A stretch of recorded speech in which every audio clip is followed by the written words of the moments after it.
Okay, well, good morning, everyone, and thank you so much for joining us for our webinar this morning. We are so fortunate to have a panel of incredible guests who are here to help you understand and make the most of your healthcare options. So, a bit of housekeeping. You are welcome to share your contact information in the chat, and then we will share that with all of the guests following the event so you can stay in touch with your new contacts. We will also have time for Q&A at the end of the program. You are also welcome to put your questions in the chat box, and our team will try our best to monitor those throughout the program. So now it is my pleasure to introduce our friend, Mary Bello. Mary has over 25 years experience in healthcare, working with health systems, community physicians, and patients. Mary is a licensed broker of health insurance benefits in Maryland and a board-certified patient advocate. She's a longtime chamber member and has served several terms on our board of directors. She's also the past chair of our chamber board, and she's the co-chair of our Regional Economic Development Committee. Mary is committed to solving healthcare affordability and access issues faced by employers and individuals in our community. I will turn it over to you, Mary. Thanks for being here. Thank you, Christy, and thank you to the Chamber for hosting us today. And thanks to everybody who's joined us. I think this is a very timely, very important topic, so I'm excited to be presenting it to everybody today. As Christy mentioned, I've spent more than 25 years on the healthcare delivery side of the equation, but it wasn't until I had the opportunity to work with the Chamber businesses of all sizes that I realized what healthcare really looked like to the employer. I was shocked. I couldn't believe the cost to the employer and the employee, the effect on the business model, the very limited options available.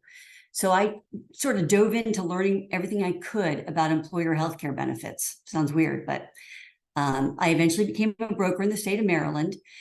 Unfortunately, that taught me nothing usable to deal with the problems we face in healthcare now: affordability, access, quality, to name a few.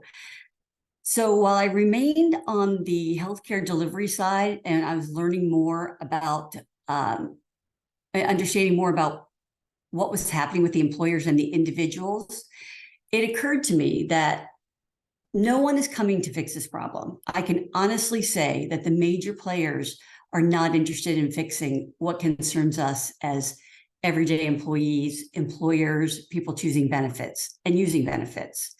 For the health systems, private equity, the insurance companies, this system is working just fine for them. It's just not working well for individuals and the medical providers providing care for us. One of the disturbing trends that I've seen is physician burnout. This is due to the vertical integration, the acquisition of physician practices by large health systems and private equity.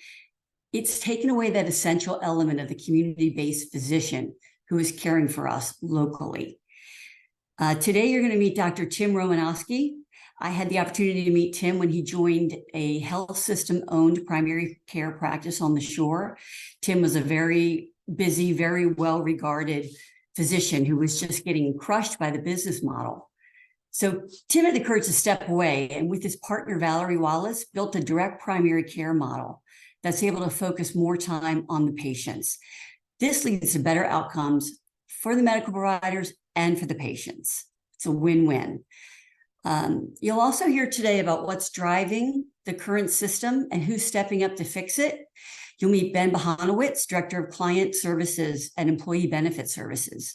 I met Ben several years ago when I was sort of researching, and I stumbled upon this Health Rosetta, very innovative model to build benefits. And I've been stalking poor Ben ever since, blowing his phone up and his email up.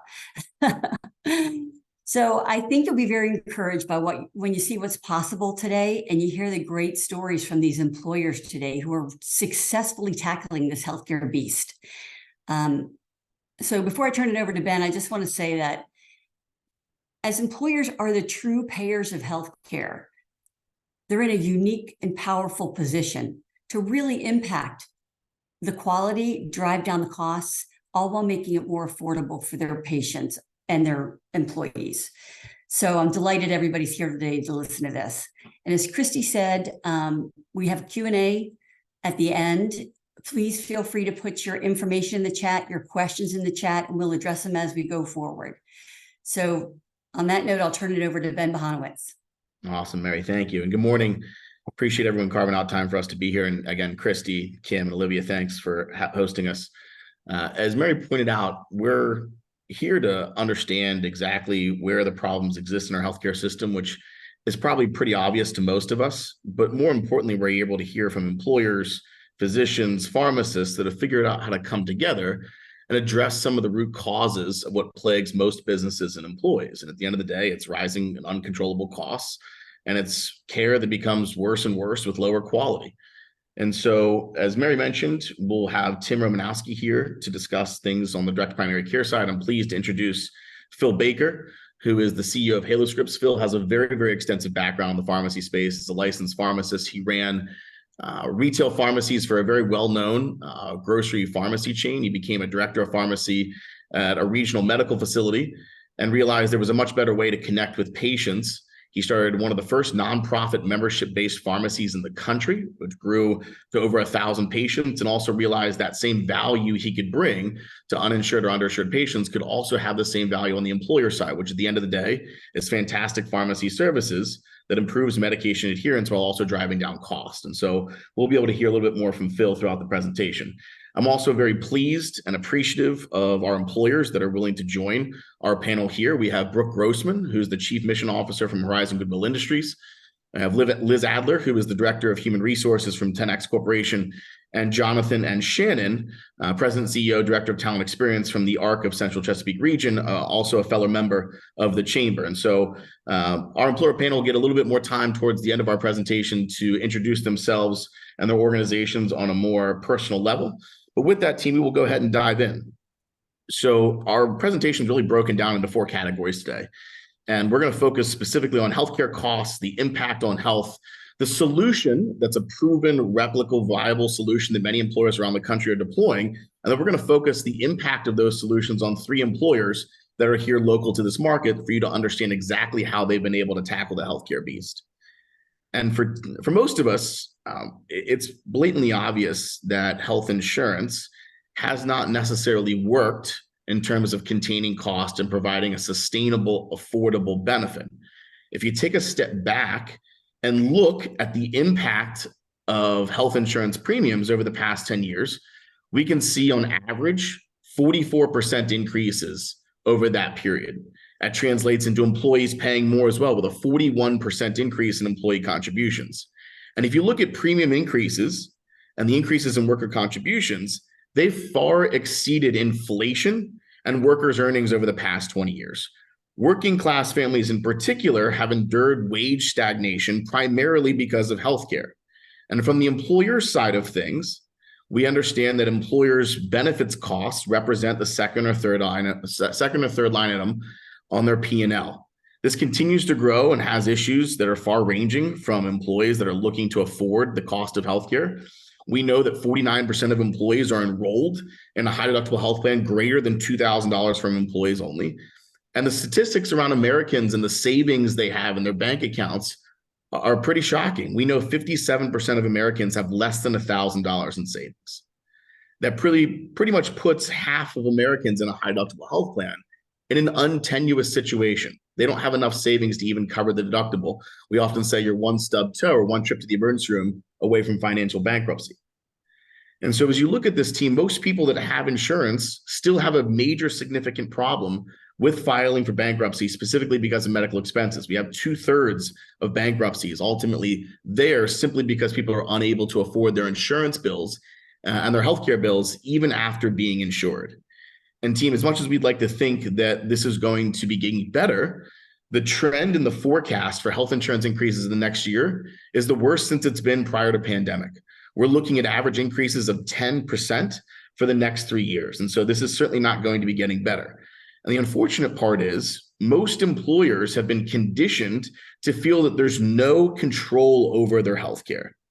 Every year, you're expected to receive bad news, and every year you're making tweaks that are ultimately lessening the value of benefits that you're offering. It simply is what it is.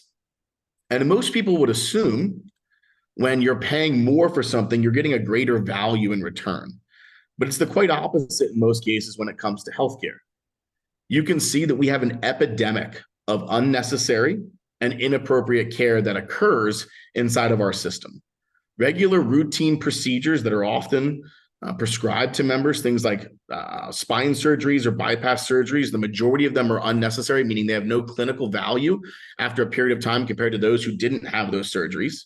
We can also see in the case of cancer, up to 28% of cancer diagnoses are the incorrect diagnosis, and then subsequently the inappropriate form of treatment.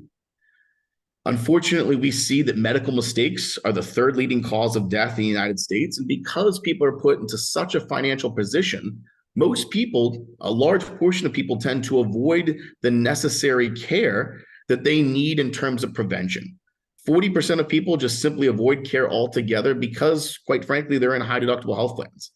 And the unfortunate part about where the healthcare system exists today is it has dehumanized the relationship that often exists with patients and their providers. Most people today are treated as vessels for billing codes, meaning patients have been turned into customers inside of that healthcare system. Most people could agree the interactions they have with the healthcare system are mostly automated and robotic. A lot of that has been reduced. That patient-provider experience has been watered down and eroded in a significant fashion. And when you take a look at how it really hits home, kind of focusing on that region of Central Maryland, we've taken a look at county by county statistics. And as you can see, there's a pretty large disparity among where a patient or an employee or an employer may reside and the overall life expectancy, the level of them being uninsured or insured, the access to primary care physicians and preventable hospital stays. And as you look at things here, and again, we're drawing a pretty large contrast in comparison. If you're in the city of Baltimore, your life expectancy is just shy of 72 years. The moment you walked outside the city, in any other county, it increases substantially. Most people would say, hey, do we have an issue of folks being insured or uninsured? You can make the argument, no. The majority of Marylanders are insured to that extent. There's a little bit of an anomaly with Prince George's, but the lion's share of the counties that we're discussing here, majority of patients are insured.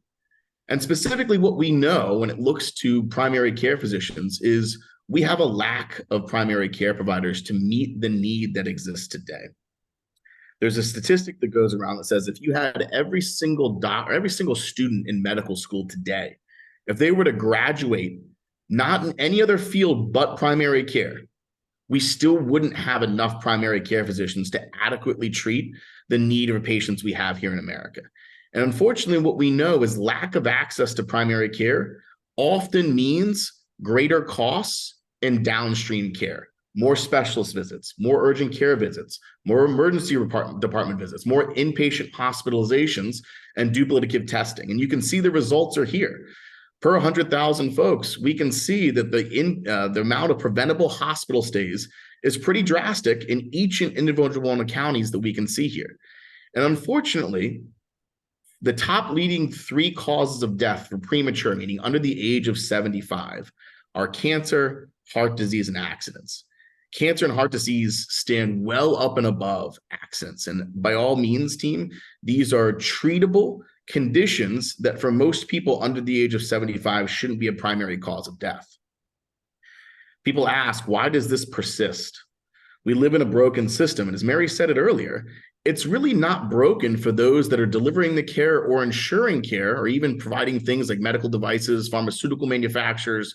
What it's broken for is the people that pay for it and that receiving care. We live in what's known as the US sick care system, meaning there's misaligned incentives among all aspects of the commercial healthcare market. The more that you receive healthcare and the sicker that you are, the more money that's made by that.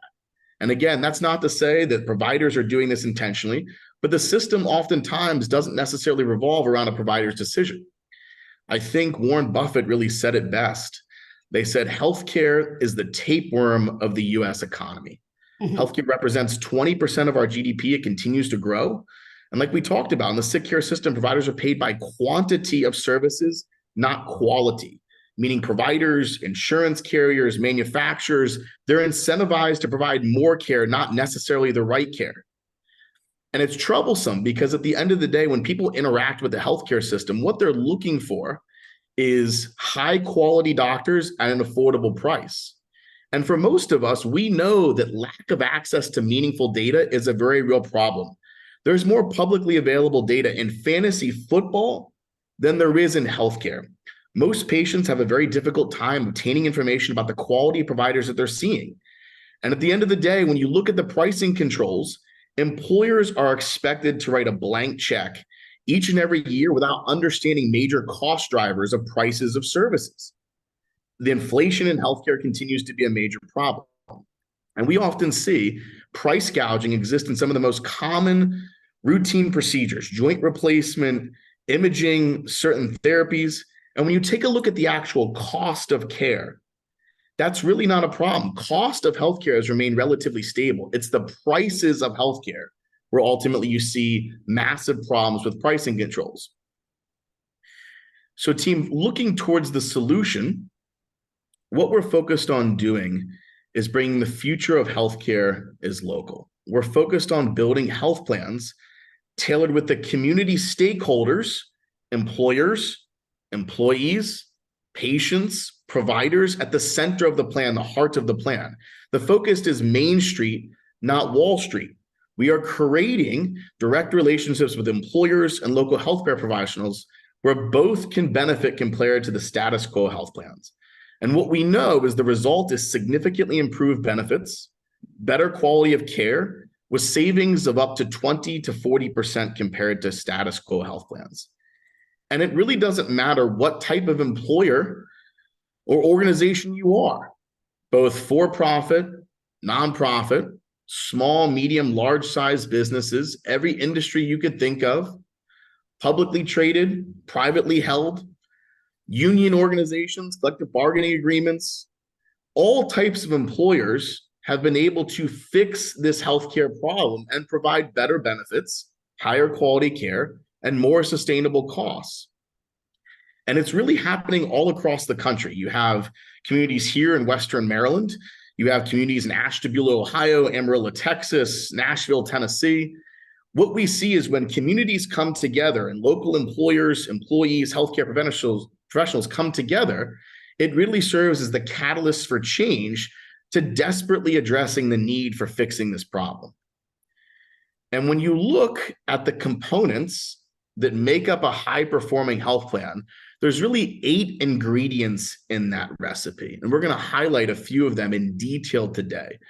But the first and foremost is that you need to align yourself with a transparent advisor where the benefits purchasing process is transparent, how they make money is disclosed, and you've aligned your financial incentives together, meaning when you save money and provide better care, your advisor also benefits from that financially. We see most plans need to get to a place where there's active independent plan administration, meaning when you take a look at every other aspect of your business, you deeply optimize that spend in every other area. So making sure that you have independent oversight to administer that plan is important and critical.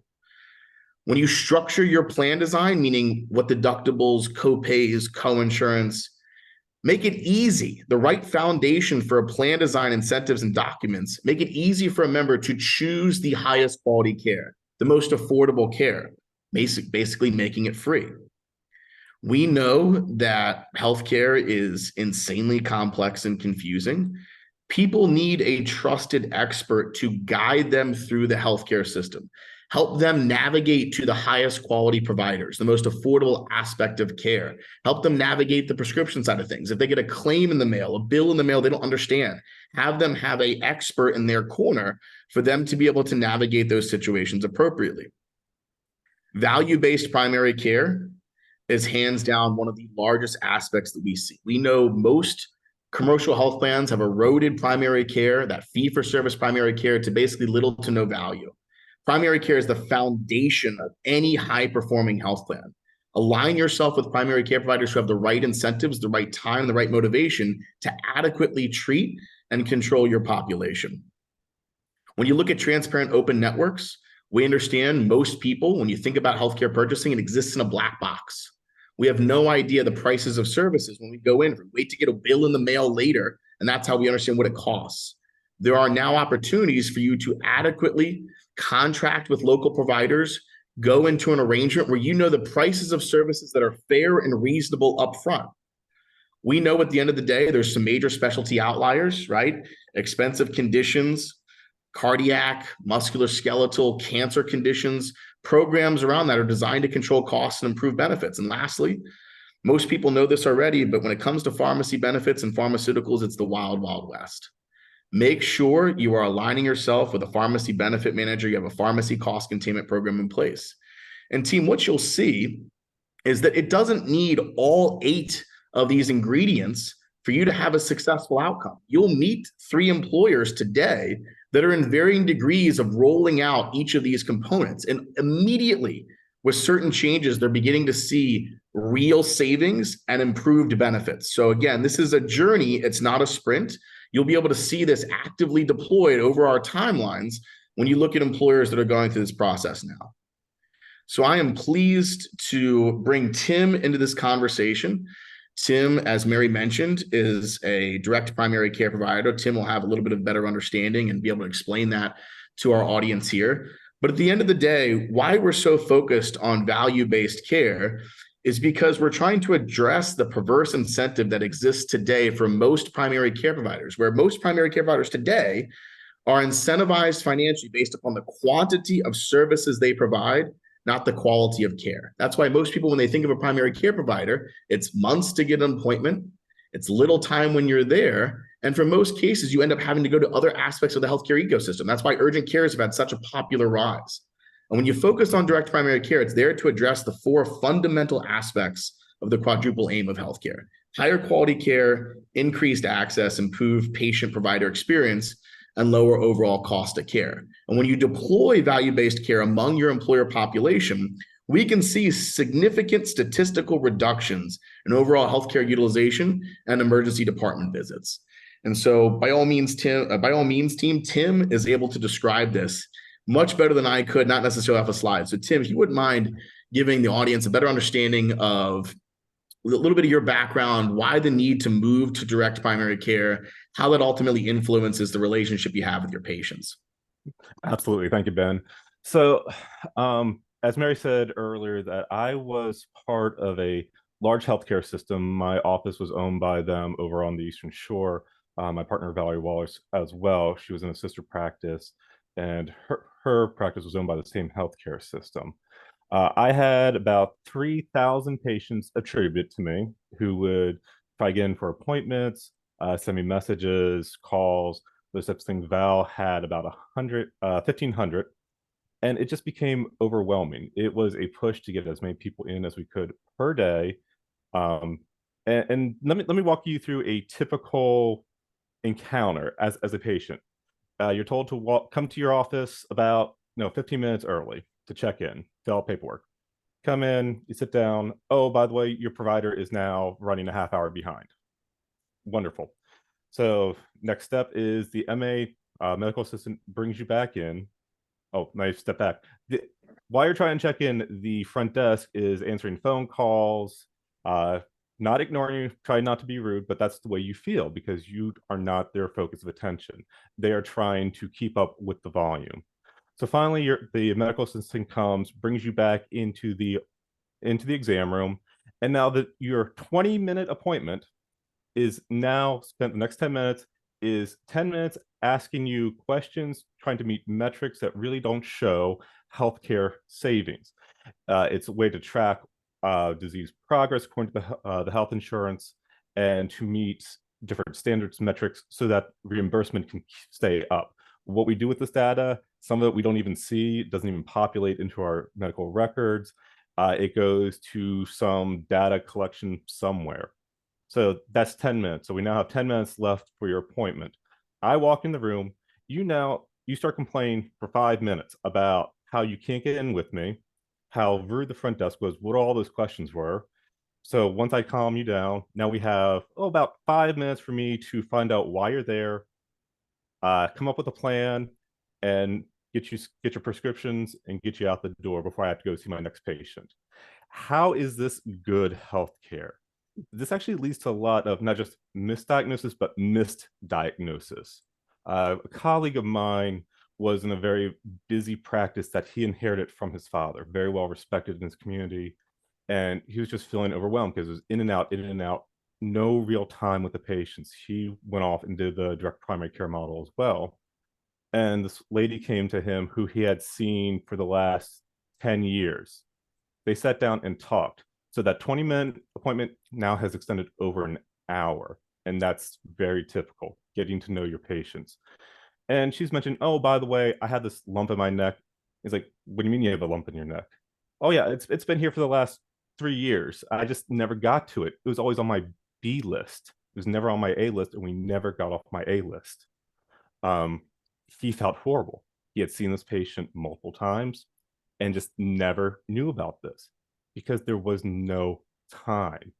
And we know that if we extend patient visits, we can increase the what we learn about the patients, prevent those unneeded trips to urgent care or to the emergency room. For me personally, when I was in practice with that healthcare system, my next same day appointment, so you need to get in seen that day because you're sick, was 3 months away. Because as soon as our phones opened, everything was filled or had been filled up 3 weeks prior. And so we're shuttling people off to urgent care, which is more co-pays, more time off work, and you don't get that good experience. You don't get to know your provider. Or what else happens is you come to the office and you don't know who you're going to see that day. Your doctor is Dr. X, but you haven't seen him in 5 years because he doesn't have the time, and you're shuffled off to another provider, another nurse practitioner, PA. There's no relationship, and you just don't have trust in that system. By switching over to a more value-based system, it keeps that relationship going. And that's what we all need. And I've had people come in and say, I feel like I've finally been heard. And once a person has been heard, they feel the relationship is now trusted. They're willing to actually take care of themselves and reduce those other costs. I have people who will call me or text me, hey, quick question. What should I do about X, Y, and Z? It's like, okay, you don't need an appointment. Here's what we need to do. I just saved your trip to the emergency room or urgent care. Or for many females, Friday night, people tend to get urinary tract infections. So what are your options? Wait it out, go to the urgent care, get treated. Direct primary care, we have that relationship. We know you, we know your symptoms. We can treat it right then and there. So it becomes this more personal aspect. We have a quote here. It says that if you talk to a patient, they'll tell you what's wrong. If you listen a little bit longer, they'll tell you what they want. If you listen just a little bit more, they'll tell you what they need. How many times do we ignore what they need and just go after that want? And unfortunately, that's the way the factory style medicine that we're all living in does to people. So with my practice, direct primary care practice, it's a monthly membership fee, and that covers your visits. There's no other copay, so televisits, office visits, phone calls, emails, text messages, and based on our availability at times, something called a home visit, or we'll go see you at your office. Foreign concept to many people because who does that anymore? The direct primary care model gets you back to that hometown doctor who doesn't know your file but knows you personally. And that relationship is what really needs to drive the healthcare industry. You get the good relationship, you start developing trust, and then you have better outcomes. Our motto is better access, better care, better outcomes. I can get people in right away instead of having them wait for months on end for something very simple that could progress. Same day, next day, or just set a phone call and we take care of things. And as a patient, that's what we want. We want that human connection. We want to be heard and we want to be taken care for. Well said. I think people generally assume that type of level of care is associated with concierge medicine with huge expensive annual fees, which not the case, right, Tim? There's folks like you that have established shop and said, hey, I can treat many patients without a crazy high expensive fee. I can coordinate with employers. I can work with employees. We can make this a win-win situation for everybody. And so by all means, and to add on to that, with the direct primary care model, we've actually gone out to places like LabCorp or advanced radiology, Chesapeake Medical Imaging, and negotiated rates for our patients that are actually below what the insurance is paying. And it's a cheaper system overall. And we are very conscious not only of our dollars as a business owner, but of the healthcare dollars that employers are spending and patients are spending. We mentioned metrics that the healthcare insurers provide, and these are all cost-saving measures, cost-saving to the insurers, not to the patient or the employer. Yeah, Tim, well said. Tim, I'm sure there's probably more questions. We got some feedback in the chat that we could probably answer some additional questions about how maybe you work with patients or we coordinate with employers, but certainly more to come, Tim. I very much appreciate that input. Tim, we're going to switch gears a little bit here and talk about a pharmacy side of things. We have Phil Baker, again, our lead pharmacist, who's going to discuss this topic. Phil, I'll turn it over to you. Well, thanks, Ben. So thank you, everyone, for joining us today. It's a pleasure to get to speak to y'all. I'm Phil Baker. I'm the pharmacist and CEO of Halo Scripts. And as Ben mentioned in the beginning, kind of my background was that I worked at a community pharmacy for a number of years, had very much the same experience that Dr. Romanowski mentioned of working on an assembly line, being shorthanded, having very little time for patients. But the most unsettling thing that I saw in the community was the number of people who left their medicine at the counter because they couldn't afford it. And because I was the pharmacy manager, I could see that a drug that cost $100 at the counter for the patient cost the pharmacy about 15 cents, that the markup on prescriptions was just horrible. From there, I went and worked as a director of pharmacy in a hospital, and there saw very much the same thing. Uninsured patients, just had a hip replacement. You know he's not going to fill his pain meds because he can't afford them, and he's facing physical therapy. And again, on a prescription that costs pennies a pill. And so in 2015, I started Good Shepherd Pharmacy in Memphis, which is essentially DPC for pharmacy. It's a pharmacy that makes no money on prescription sales. All of our patients are members. They pay a monthly membership fee to have access to all the drugs that we have in stock. We keep about 300 generics in stock at all time. If they need a med that we don't keep in stock, we special order it for them and we sell it to them at our true cost with no markup. And so for uninsured patients, it's just been a huge savings and a big win. And so within 18 months, we grew to 1,000 patients here in Memphis. And at that point, we started to look and see if we could partner with employers. And so partnered with a local employer group with about 1,200 employees, took a group of their patients, managed them the same way we manage our uninsured patients, keeping all of their prescriptions on the same set schedule, filling them all on the same day, charging pass-through true cost on those prescriptions to the employer. And when we did that study, we found that we could save often 50% of the spend. And so that was the birth of Halo Scripts and kind of how we landed at where we're at today. Halo Scripts is a concierge pharmacy, which means is a pharmacy that doesn't fill prescriptions. We come alongside these employer groups. We don't replace the PBM. We're a bolt-on solution. We just make the PBM work more efficiently. And we do that by reviewing all the company's pharmacy claims every single quarter, looking to see what was filled, the prices paid for it, identifying the patients that are the highest spend, engaging those patients into our program, synchronizing all of their prescriptions and selling them at cost.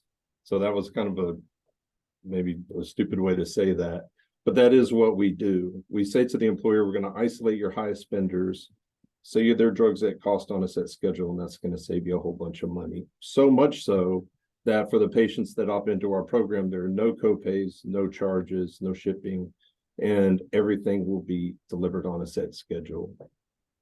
There's a lot of solutions out there that will pick the most expensive drugs and call patients and offer to fill that for them for an incentive.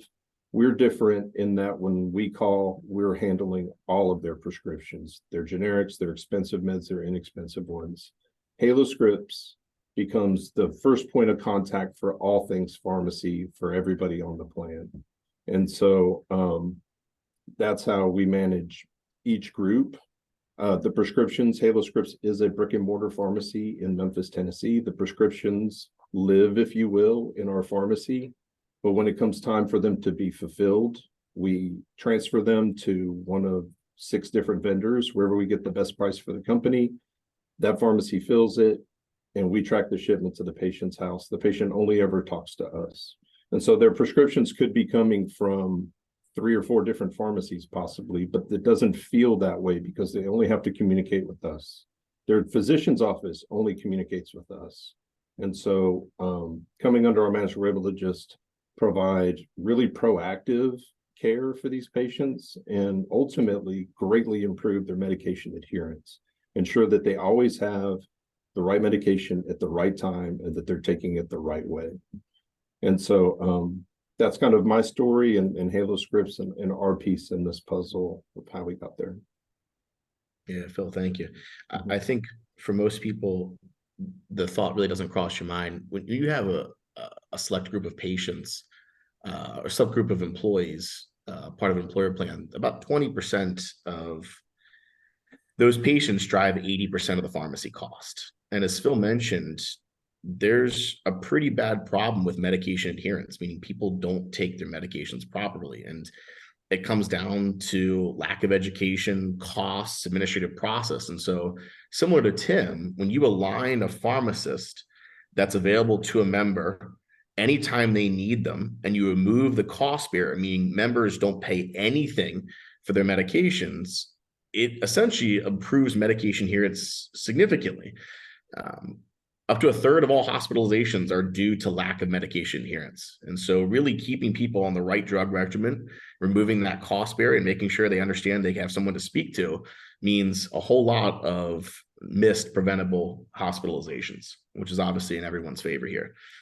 The team last piece I want to talk about, and thank you, Phil, is this last aspect that applies to everybody. So when we talk about patient stewardship, right, having an expert in your corner that's designed to help you navigate the healthcare space. One thing that we know pretty much every patient struggles with is lack of access to data to help them make a decision on what a quality provider is or is not. And if you think about what types of information are readily available at patients' fingertips, right? I can go talk to a family member, a friend, maybe my doctor refers me, maybe I go to the internet and I type in best doctor, but things pop up like health grades, right? Health grade says, was the doctor's office clean?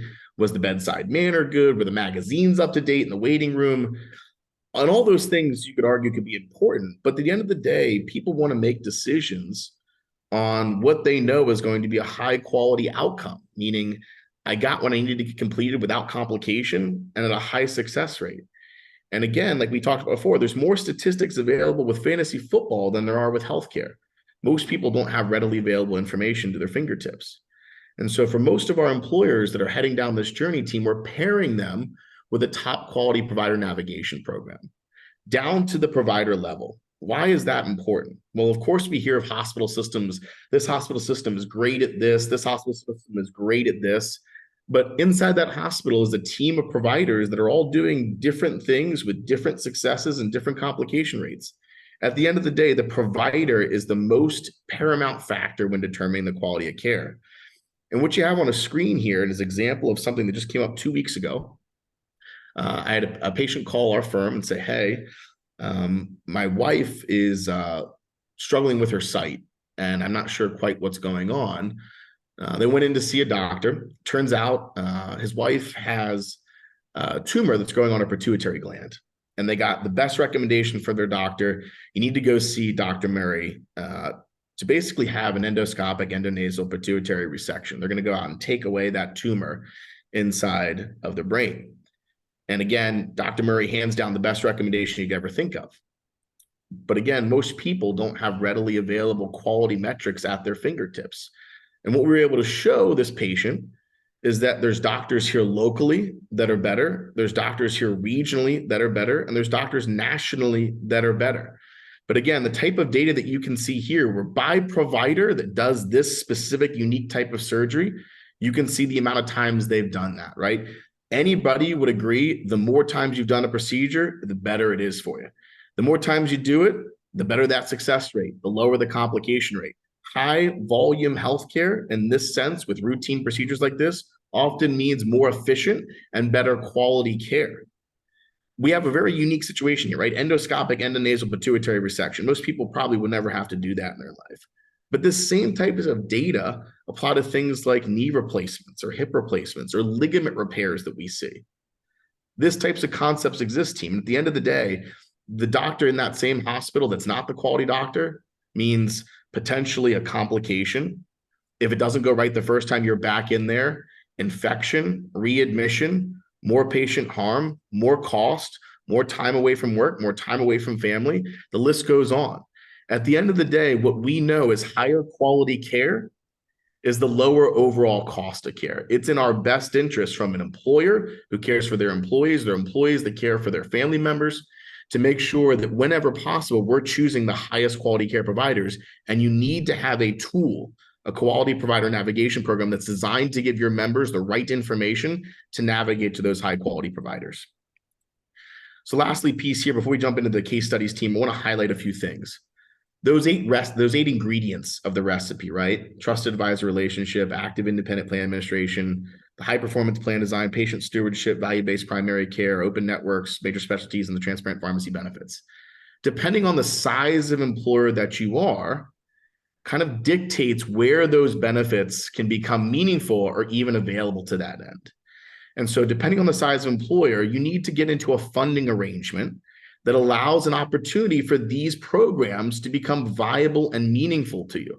So typically speaking, if you're a smaller employer team, you should be talking with your broker or your consultant about a fully insured plan with an HRA or MERP. You need to create a capacity, create still a high level plan, take some savings, that premium, reinvest that back into more meaningful benefits. If you're an employer that's between 25 to maybe 150, 200 employees, you consider a level funded plan. It's a form of self-funding. It gives you much more creativity, flexibility to how you design your plan. And for those employers that are 50 employers or more, you can move into what's called a partially self-funded plan. And again, if you haven't really heard those terms yet, we won't spend too much time diving into them today, but you need to have a conversation with your advisor. If these three items have never been brought up to you and you haven't had a meaningful opportunity to understand how they can benefit your organization, your business, your employer employees, this conversation needs to happen, because what you'll see is employers that we're about to talk into next have deployed these concepts. They are in a form of partially self-funded plans, and they're seeing really drastic savings and improved benefits all while doing that. So team, we're going to jump into the case studies, but before we dive into that, Kim, can I have your assistance please deploying that poll real quick? So team, there's 3 simple questions for the audience we would love to have you answer. Kind of helps set the stage of where everyone is in terms of health plan renewal increase. If you haven't had it yet, what was the last one you guys had? Do you have a feeling of whether you have control over your health plan costs? And tell us a little bit about how important benefits are when it comes to attracting and retaining your employees. Again, we'll share these results with the audience here.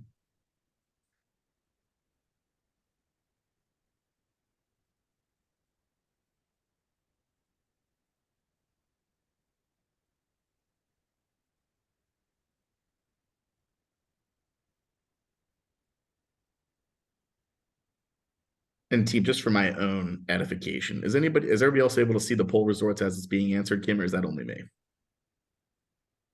I think that's you. Okay. Is there a way to share that with everyone else?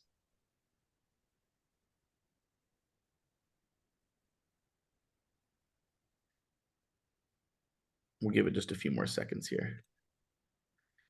And Kim, let me know if this pops up on the screen, if anybody can see what I see.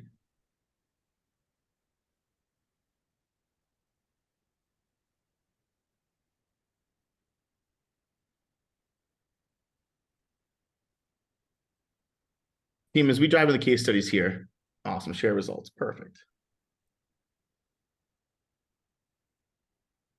Is everybody able to see that? Just give me a thumbs up if possible. Cool. So team, again, asking the audience, what's your average health plan increase for this past year? We had 50% of employers who said somewhere between 0 to 9%. We had 41% of employers say they had an increase of 10 to 19%. 5% of employers that have between 20 to 29, and another 5% of employers that have 30% plus. Large majority of us feel that we have absolutely no control over health plan costs. And a large majority of us are also extremely invested into making sure that benefits are an important part of attracting and retaining your employees. Okay. Team, thank you for sharing with us. And again, as we kind of mentioned before, average increases that the industry says for the next 3 years are about 10%. But as we can see, team, by all means, there's certainly a large portion, over half, over half, 51% of employers are certainly facing more than that as we take a look at that. So team, I'm going to go ahead and dive into the case studies here. And I'd like to introduce Brooke Grossman from Horizon Goodwill. Brooke is the Chief Mission Officer and certainly leading the charge within her organization for helping to create a very high-performance, community-focused plan. So Brooke, can I turn it over to you for a brief introduction and tell us a little bit about you and your organization? Sure. Good morning, everybody. So my name is Brooke Grossman. I am the Chief Mission Officer at Horizon Goodwill. So we are headquartered in Hagerstown, Maryland, but we actually have territory across Maryland, Virginia, West Virginia, and Pennsylvania. So we really threw Ben and team a curveball in trying to figure out a plan that covered 4 states. And I know there is a slide that'll show you kind of all about our savings and our trends, but what I really wanted to highlight of our experience through this process is, one, the savings from the plan that have allowed us to reinvest in being able to bring actually free now dental and vision care to our employees. We have about 630 employees across those 4 states. So anyone enrolled in our health plan has free access to DPC, but now also dental and vision care. Because for us, it was very important not only to provide, access to quality care, but to make sure that we had a healthy workforce.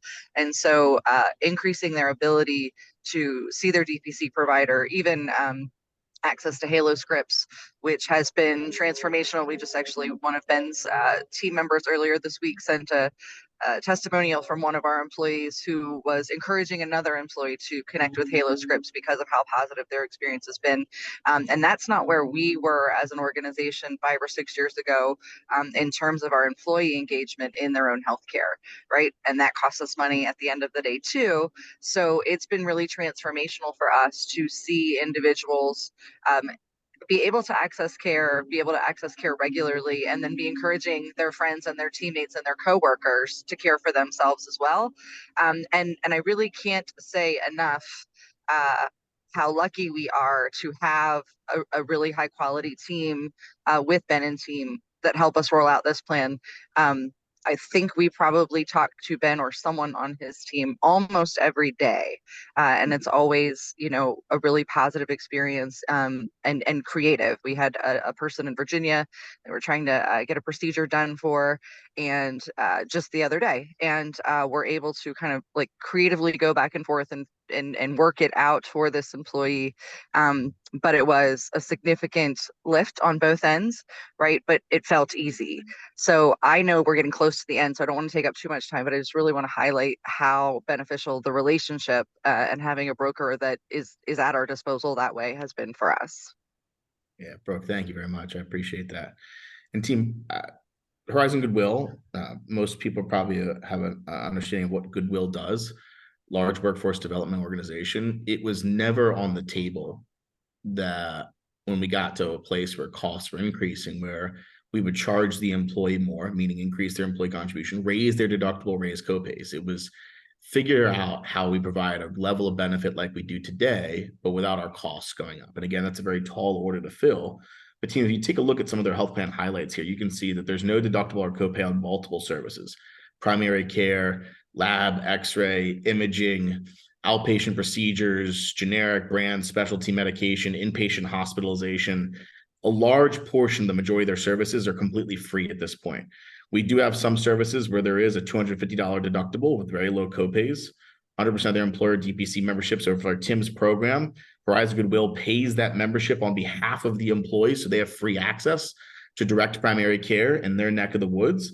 And as Brooke mentioned, we've taken some of those savings and reinvested back into the plan. It's not oftentimes here that you can take a look and have an employer go through a decrease. So this last plan year, 21-1 of 2023, they had a 5.4% decrease, and we're about to wrap up the renewal with a 6% decrease. And team, as you can see, the overall timeline of what we've been able to do, they've been a self-funded plan for quite some time, but we got to a place where we needed to do more. Self-funding wasn't enough to try to just be self-funded and save money. We had to introduce an open network where we contracted directly with local providers and hospitals. We had to introduce new advocacy for members, a new PBM. We introduced our direct primary care provider, and we've enhanced those items that we've gone along. We've gotten involved with bringing our primary care providers out to open enrollment meetings. We said, hey, this is the doctor that's going to be able to take care of you and your family. Sign up with them if you'd like to.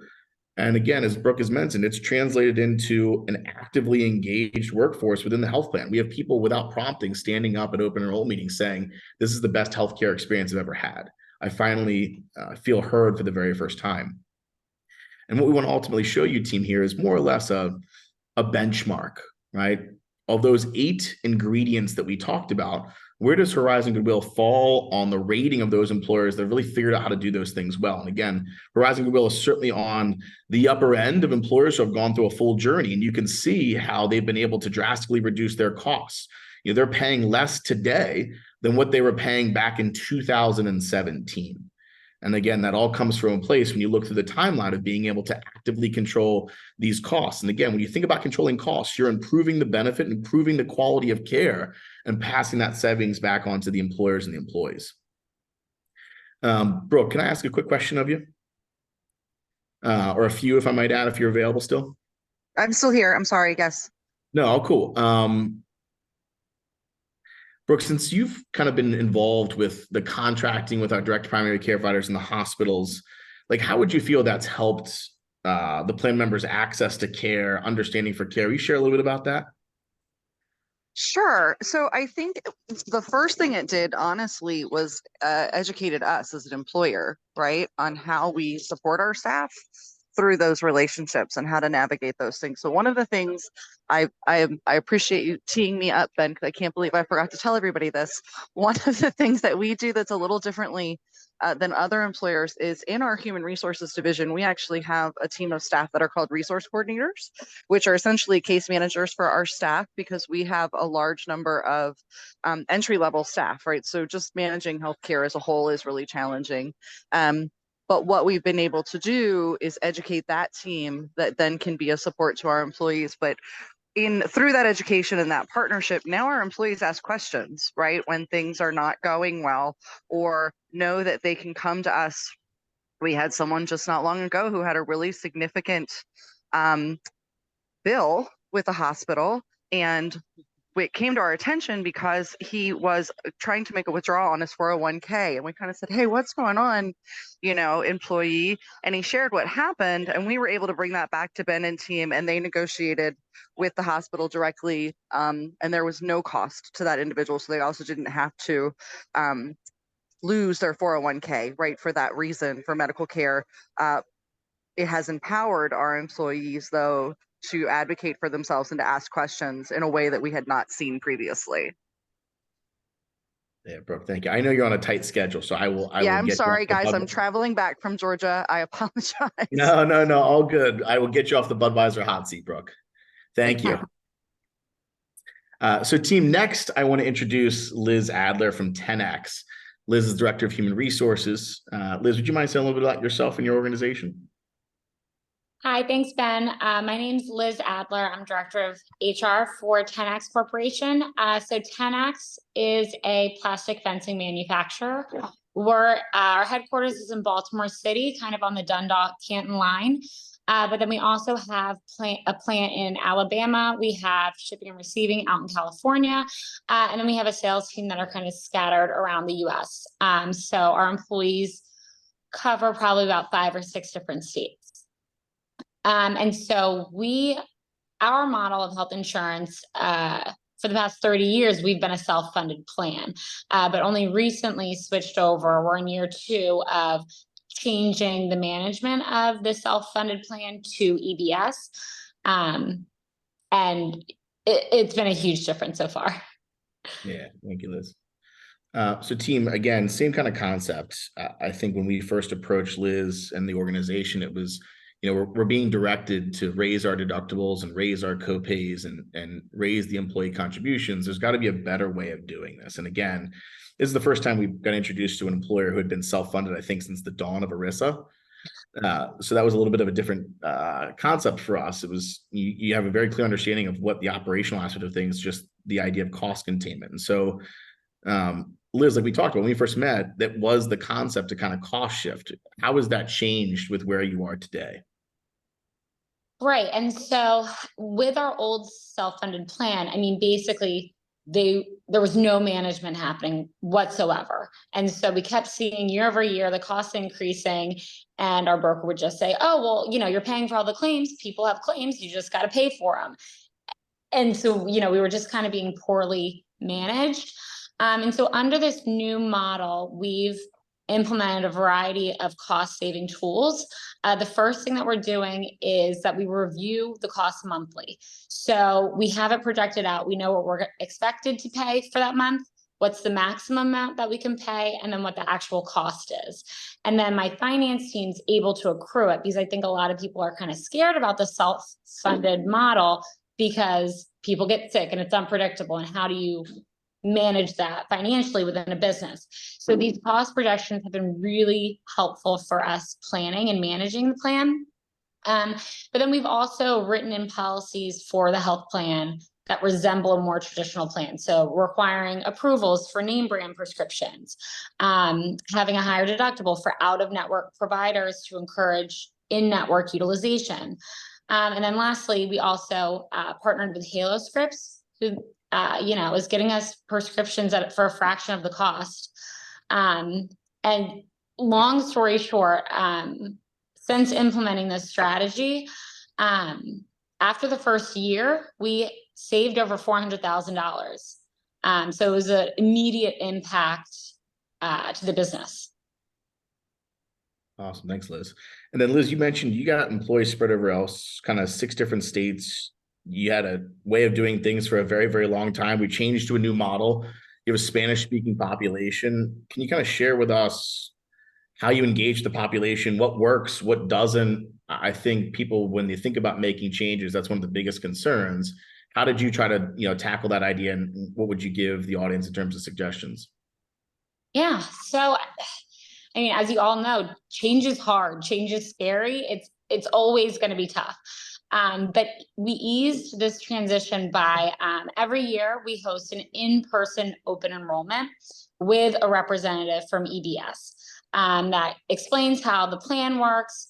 Another important thing that we do is the enrollment guides are really simple. They're only about 7 pages each. They clearly summarize who to call for what. Pricing is in boxes and tables so employees can clearly pick out the important parts.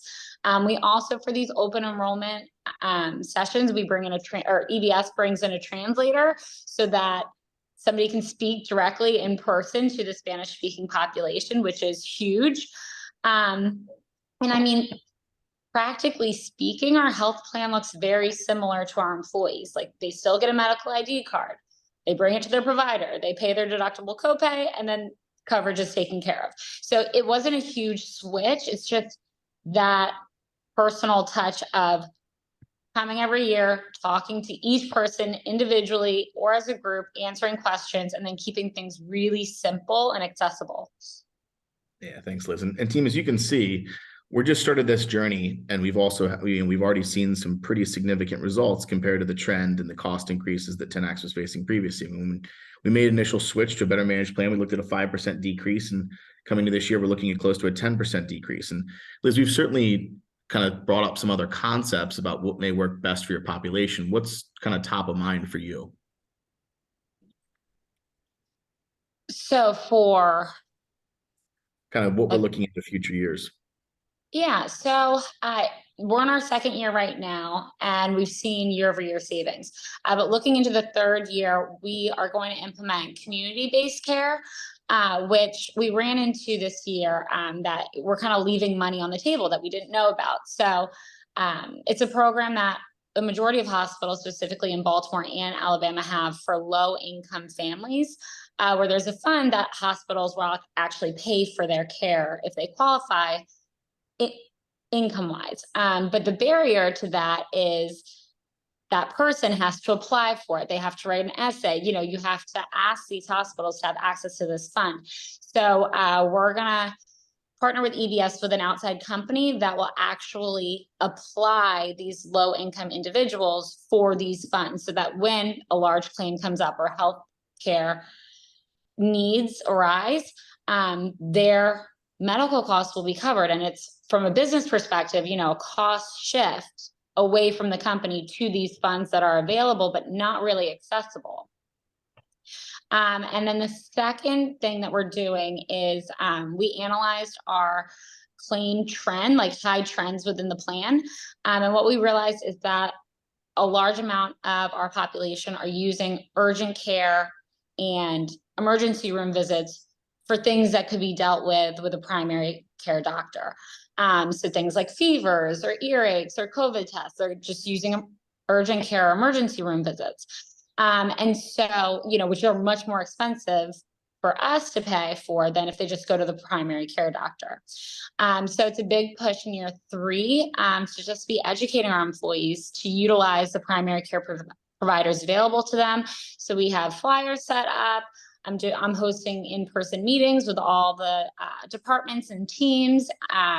You know, we have bilingual flyers set up. We have, you know, multilingual phones that they can, or calls that they can make to figure out, okay, who's available, who's in network, who's accepting patients. So we can help them just, I guess, move towards utilizing primary care first. Yeah, Team One, and Liz, thank you for that. One of the things we definitely realized was that a large portion of 10X's population didn't have a named primary care provider. And we've been looking at ways creatively to bring primary care to them. And so we've looked at some concepts of cloud clinics, like a quasi on-site clinic where we could have just 4 walls and a door, a primary care provider or a nurse come on site to 10X a few days a week. And so again, that concept of promoting primary care, how do we make it accessible? How do we make it affordable? And how do we best engage the employees in that is really where our next foray comes. And again, team, this is all about a journey, not a sprint, in the sense that we'll continue to improve each and every year in each one of these categories. And as you can see, the results will continue to compound, and we can continue to reinvest those savings back into the plan. Liz, I appreciate that. Thank you. And so lastly, team, we have Jonathan Rondeau and Shannon from the ARC of Central Chesapeake region. Jonathan, Shannon, would you mind introducing yourself and your organization? I'm Jonathan Rondeau. I'm the CEO here at the ARC, and I'm here with my colleague Shannon Ross. So the ARC Central Chesapeake region, we primarily serve people with intellectual and developmental disabilities to live, work, and connect with their communities here in Anne Arundel County and Maryland's Eastern Shore. We have a total workforce of about 560 employees across with some remote employees in other states around that. Did you want me to go in? No. Go ahead, Shannon. I'm Shannon Ross, the Director of Talent Experience here at the ARC, and have been here for a couple of years since we've implemented the self-funded plan with EVS, and am responsible for administering the plan with my team. Awesome. Thanks, Shannon. And Jonathan, the ARC is probably in a little bit of a unique position among our employer panel in the sense that you didn't have a long history of being self-funded. This was something that was recently introduced to you. You had multiple years of double-digit increases from a well-known carrier in a fully insured world. The recommendations you were getting weren't really helpful in the sense of trying to provide better benefits at a more affordable cost.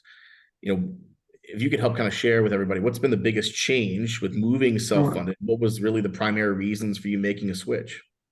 So yeah, so I've been the CEO here since 2017, a year before my arrival. My predecessors, due to what was projected to be like a 20% increase, moved insurance carriers and moved into a very high deductible plan and passed the cost onto our workforce. The majority of our workforce makes under $25 an hour. And so that is obviously a challenge. And so over the first couple of years that I was here, I wanted to explore self-insured. The broker we were with at the time felt that it wasn't in our best interest to look at self-insured, but we kept coming with large increases, prominently driven by 3 employees who have chronic health conditions. And so each renewal comes with, well, you need to involve a wellness program and educate employees, which I agree with. However, that won't change the chronic health conditions that these 3 employees will have for the rest of their life. And so that's not going to actually drive the cost of our plan down. And so as we about 3 years ago explored a new partner in this, EBS came to the table, and part of that was that self-funded would be something we wanted to look at. And it really was about 2 things. One is controlling cost for how much healthcare costs, but the bigger one was how can I make healthcare affordable for our employees? How can we eliminate the deductible and reduce copays and provide a richer benefit for our employees? And so while you see sort of in the 2023, we only had a 0.2% increase, right? That if we had left everything the same to what we would have been funded or what we covered with when we were traditionally insured, we would probably see a much more significant decrease in that. But we eliminated our deductible. We dropped our our copays. We added really enhanced benefits for fertility and family planning, as well as enhanced mental health coverage for people who have chronic health conditions, more things being covered in that plan. So the plan became richer. And so the idea was, how do we keep what we budget for our healthcare, if that can stay flat, but we can enhance what the experience that our employees are getting. That has really been our focus. And I think that has been the sort of success, is that healthcare is much more affordable for our employees. And if someone has a significant health issue, what's included in their health plan is much more robust. Yeah, Jonathan, thank you. And now, as a self-funded employer, how has the strategy shifted when you think about controlling those costs versus in a fully insured plan? I'll let Shannon talk a little bit in the fact that it's changed sort of how our people and culture team support employees, and there's more of an in-house concierge approach. Shannon, you want to talk a little bit about that? Yeah, thank you. So with some of the changes, we do have a manager of total rewards to help our employees navigate some of the costs and the benefits that come along with our plan. We've done things like implement Halo scripts and looked at other ways to control costs, but it's really been a lot more of getting people engaged who are enrolled and helping them understand what the benefit really is for them and how to get the most out of it. I think there's also other things that we've looked at for the future that can also help just improve our employees' overall health and experience with healthcare. We've really kind of pushed on that engagement with our employees. Sure. And Jonathan, Shannon, I'll ask you both this question. What's been the biggest challenge and what's been the biggest win? I think the biggest challenge has been people to understand what self-funded means and understanding what's included. So like most employers in this region, a lot of people work into adult two head of house, two working adults in each household, right? And so your spouse or significant other gets insurance. And so a lot of times people just look at how much does it cost on my paycheck, right? And getting people to understand it's what's under the hood of that plan, right? And so that education, even with our manager of Total Rewards and Shannon and her team, continues to be a challenge, because until you get to a specific circumstances where someone needs a prosthetic replaced and realize we have no deductible for that prosthetic to be replaced, but that other plan that's $5 cheaper with their spouse has a $5,000 deductible when that prosthetic gets replaced, right? And so having people really take the time to make informed decisions on when it's open enrollment around that, I think that's probably, from my perspective, the biggest challenge. The biggest win is that we took a different approach. For us, it wasn't just about money. Controlling costs was a piece of it, but it was really about how do we make sure that we have a social responsibility to make sure our workforce has the best possible option, and that just not high earners in our organization can afford the supplemental insurance, but everyone has access to that. And I think the fact that is the case, we are seeing more people choosing not to buy their insurance on the exchange for our frontline employees, but actually signing up for insurance through us around that, and people being generally healthier in the amount of sort of call outs and people sort of using the benefits that we're providing. I don't know if Shannon, you got anything to add? I would agree, especially with the challenge and challenges of getting people to thoroughly understand an insurance plan. I usually joke that you need like a second master's degree in order to understand insurance, but that's why we're here to help people. But the wins are, one, we've increased enrollment, so that's good in a lot of different ways. But I think that it's just showing that our employees are liking the plan as they've gotten to know it. I would say that the other win that I've seen is that the savings that we do have, we are able to offer other more robust benefits that our employees are looking for that maybe we haven't been able to in the past. Things like family planning, as well as pet insurance, which goes over really well, and some of our education and professional development assistance wouldn't necessarily be attainable if we weren't also saving money on the medical plan. Awesome. Thank you, Shannon. And Brooke, Liz, Jonathan, Shannon, thank you for providing that input and that insight. Team, I want to transition a little bit with the limited time we have left to next steps. Really, the biggest piece that I think you'll see is there is a opportunity to really make a decision where you understand what happens from a status quo perspective, right? We know each and every year we're going to be faced with an increase. The majority of our options means making it worse for somebody, making it worse for the employer, making it worse for the employee, form or fashion. Again, most of the data you need to make a meaningful decision is locked in a black box. And we know people have limited access to data to make meaningful decisions on how they receive care and how they pay for it. And so if you decide to sort of change the paradigm for that, you can see that there's other employers here, the ones we've talked so far, are employers across the country that have figured out how to do this much different. And they're now in a much better place to overall control that plan design, control exactly how their costs are being paid for, improve the quality of care. And so, team, if anybody's interested, we do offer a plan grader similar to what you saw on each of our employers there. Hey, how does my plan stack up? We've basically we've basically adopted the strategies that employers have used as a framework for how to best properly manage your health plan design. And so if anybody's interested, by all means, in understanding exactly what strengths and weaknesses are, there's immediate recommendations that you can see from that plan grader exercise.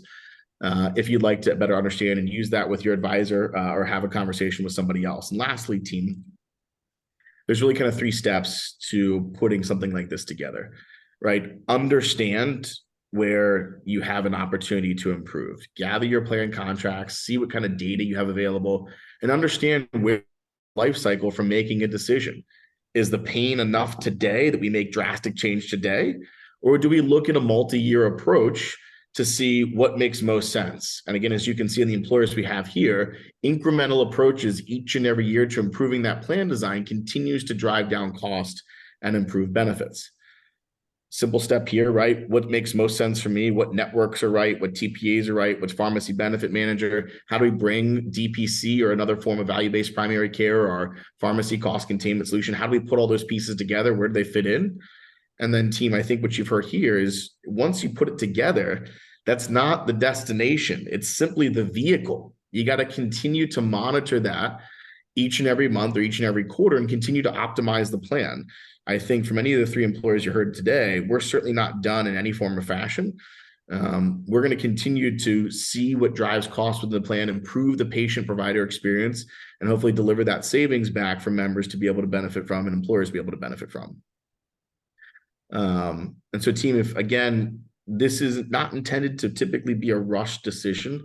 Depending on your employer size, you at least want to give somewhere between 90 to 120 days to start making this process worthwhile for you. Again, we're talking about making a decision to take action, and oftentimes that action results some sort of change in a form or fashion to your plan. You want to make sure you do that properly. So again, definitely sit down with your advisor, your broker, consultant, and understand what that could look like. And lastly, team, we have our questions and contact information. If anybody wants to get in touch with myself, Mary, Tim, or Phil, that information is certainly there if you'd like to reach out. Mary and Christy, I think we had some questions come in. Does it make sense to try to address some of those now for anybody who may want to throw some additional questions into the chat? We can do that. I have one on my deck right now, one on my desk right now that I can certainly ask Phil while we wait for some others that may want to throw some questions into that chat. Phil, I have a question for you if you don't mind. Yes, sir. So have we run into any issues where the provider's office staff are not responding to the pharmacy or the PBM? We had an issue with a client company. It took several months to get the member the medication they needed. We have run into that where, unfortunately, there's a gatekeeper nurse or someone dropping the ball, an office manager, and the patients just haven't been able to get the prescriptions that they need. And luckily, when that happens, we call those guys every single day until we get what we're after. But without somebody willing to do that, a lot of times patients are just hung out to dry on their prescriptions. Well, I would certainly think you made a comment to me the other day.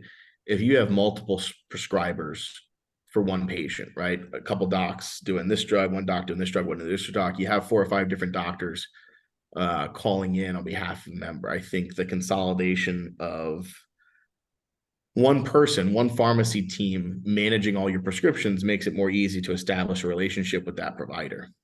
Oh, absolutely. Yeah, the providers love dealing with just one pharmacy. But the patients also, who are normally the ones that have to communicate with all these different physicians, were able to cut out a lot of that back and forth between doctors, between pharmacies. Time spent on hold or leaving messages or waiting for a call back. Thanks, Phil. Tim, I have a question for you. We got a question. How are you able to grow the direct primary care program, considering that there are so few primary physicians and the number of them is decreasing? I think, Tim, you can certainly give some experience personally. I can help kind of color in some stats for that. But Tim, I'll let you go first. Sure. I mean, overall, we are seeing a decrease in primary care physicians. They've been predicting a physician shortage for about 20 years now, and we are now finally hitting it. Back in the early 2000s, I believe it was, they actually increased medical school enrollment to combat the physician shortage we're in. Unfortunately, they did not increase residency slots. So that's number one. We have to increase residency slots. So it's let me put it this way, it's a multifactorial thing we got to look at. So one is the education. Residency is actually funded by Medicare, so that those Medicare dollars becomes very important. People are always fighting for those. How can DPC grow the primary care or help alleviate the primary care shortage? I'm part of the American Academy of Family Physicians, and they are very supportive of the direct primary care movement. They sponsor a lot of our conferences, and actually they're having us go into different residency programs, even medical schools, talking to people who are interested in primary care, telling them about what we do, how it's quote outside the system, and how it's actually improving uh, physician lives. And that's what it's quality of patient care and quality of life for us as physicians. If I can't take care of myself, how can I take care of my patients? And that's what it came down to for me. I was spending 2-3 hours after the last patient left, after the staff left, just trying to get caught up with notes and messages, and people were still complaining I'm not doing it fast enough. And it took a toll on me. It took a toll on my family. By switching over to that direct primary care model, I'm actually developing relationships with my patients and with my family again, which is more important. So we start emphasizing that to those people, those students, those future doctors who are coming up in the system, because when they're trained, they're seeing the healthcare, they have to learn coding and all that, instead of seeing how do we care for ourselves and care for our patients at the same time. So it's the direct primary care is now trying to have a complete mindset change in both patients and physicians, and that's how we grow. We get people to open up their minds and see, hey, we're not stuck in this system. We're not just a cog in the wheel. Awesome. Thank you, Tim. Mary, I think you probably, from your background, probably can also share some stats around where the experience you see with primary care providers trying to adopt out of the hospital system and more importantly into a value-based model. Yeah, I'm seeing a lot of it. And I feel a little bit like Oprah sometimes, where it's a crushing relationship for these primary care doctors, especially, and they're looking at alternatives. What are the physician employment opportunities? Is it really the best model? I think that time has passed. And I think for quality of life for both the patients and the physicians, it's definitely a direct primary care model. So I have primary care physicians who are looking into it now. Awesome. Thanks, Mary. And Tim, we got another question. Based on employer size, it says, what size employers are these solutions available for? We got small group ACA plans are pre-built. Sounds like more level funded plans can do this. And you're certainly right. If you're looking at a fully insured area, you need to get to a place where you can create some capacity for savings. And oftentimes that revolves around tax vehicles like an HRA or what's called a medical expense reimbursement plan, a MERP. And so you can take some of those savings from implementing solutions like that and reinvest it back into improving the benefit and making employees' lives easier with higher quality care and lower costs. And so, as you can see, not all of these solutions can exist in a fully insured market. You certainly need to be in a self-funded or level-funded plan for some of these solutions to deploy. But again, as you can see, team, even a few steps, a few ingredients of this recipe starts to improve costs, improve experience, and quality of care pretty drastically. Mary or Kim, I don't think I saw any other questions that may have come in here. We do have one more. It says, how are nurse practitioners affecting all of the care? Mary or Tim, I may volley that question to you. I guess it depends on whether we have a nurse practitioner that may be associated with our value-based primary care solution, but those certainly do exist. I'll certainly let Tim or Mary discuss whether their thoughts on nurse practitioners inside of this value-based model. Okay, so my partner Valerie Wallace, she is a nurse practitioner. Just like there are good doctors and bad doctors, same thing, good doctors and good nurse practitioners, bad nurse practitioners. It's trying to weed them out. The schooling is different. It's a different mindset on how people are trained and how they treat patients. Thankfully, Val and I are on the same page, and we know each other's limits and we know our limits. So that becomes very important, especially when we're talking about these non-physician providers that are coming up. They need to be integrated as part of the team. In Maryland, nurse practitioners are allowed to practice completely independent of a physician. So it's when we start losing our own insight on what our limitations are that we see mistakes happening. And that's unfortunately what I see with a number of nurse practitioners who are out there and ones I've worked with too. But they do help lighten the load, especially in the factory style medicine that we're used to, because that's where they start shifting people to, is these non-physician providers. They're helpful, they're wonderful people. Again, it's just finding what is your limitation, when are you asking for help, and same thing for me. What is my limitation? When am I asking for help? And just that banter back and forth to actually ensure that's good care all over.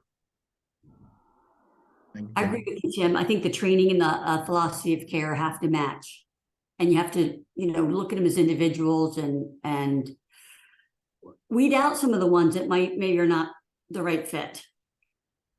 Yep. Team, as we're wrapping up here, Jonathan or Shannon, any last words or any input that would be helpful for the audience?